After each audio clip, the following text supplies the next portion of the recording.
মহান শিল্পী জুবিন দাৰ এখনি শোক প্ৰস্তাৱ ৰাখিছোঁ। আজি আমাৰ অতি দুখৰ দিন, গতিকে কিহেৰে আপোনালোকক সম্ভাষণ জনাওঁ, ভাষা বিচাৰি পোৱা নাই। তথাপিতো আমি আমাৰ অনুষ্ঠান আগুৱাই নিবলৈ মই প্ৰথমতে আমাৰ পশ্চিম কাৰ্বি আংলং জিলা সাহিত্য সভাৰ সভাপতি তেখেতক অনুষ্ঠানৰ আৰম্ভণিত বন্তি প্ৰজ্বলনেৰে তেখেতক আগুৱাই আহিবলৈ অনুৰোধ জনালোঁ।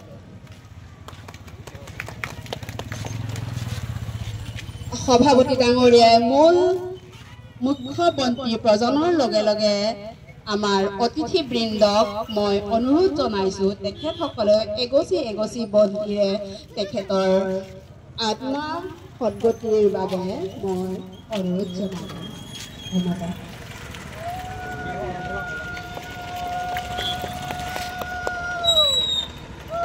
অসমৰ কিংবদন্তি শিল্পী, অসমীয়া জাতিৰ হিয়া আমঠু নৱপ্ৰজন্মৰ সাৰ্থক জুবিন গাৰ্গৰ অকাল বিয়োগত পশ্চিম কাৰ্বি আংলং জিলা সাহিত্য সভাই গভীৰ শোক প্ৰকাশ কৰে।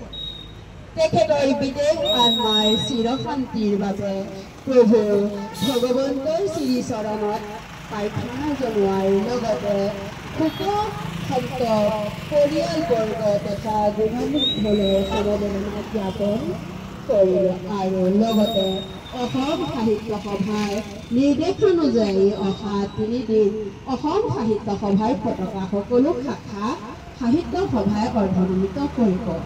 এয়া আমাৰ পশ্চিম কাৰ্বি আংলং জিলা সাহিত্য সভাৰ শোক প্ৰস্তাৱ।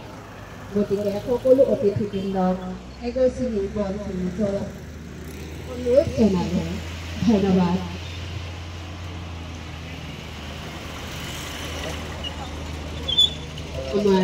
আমাৰ মাজত আছে আমাৰ পশ্চিম সকলো সতীৰ্থবৃন্দ তেখেতসকলক আগুৱাই আহিবলৈ অনুৰোধ জনালোঁ। লগতে আমাৰ অতিথিবৃন্দ আই মাতৃসকলকো মই আগুৱাই আহিবলৈ অনুৰোধ জনালোঁ। লগে লগে ইয়াত উপস্থিত হোৱা সকলো সতীৰ্থবৃন্দ অৰ্থাৎ স্বনামধন্য ব্যক্তিসকলকো মই আগুৱাই আহিবলৈ অনুৰোধ জনালোঁ।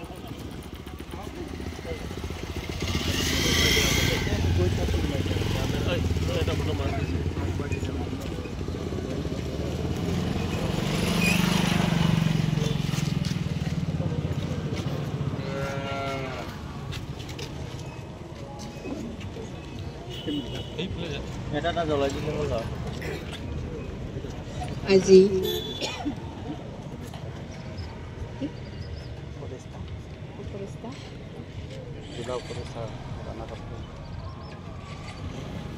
আপোনালোকৰ জিলা পৰিষ্কাৰ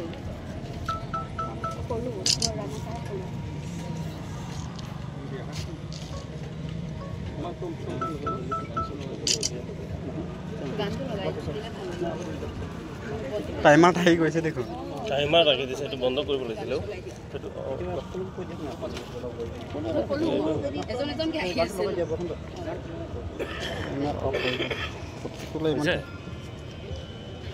টাইমাৰ আহি গ'ল, আপুনি কিবা টিকেট কৰি থকা টাইমতে কিবা আহি গ'ল। হ'ব বাৰু।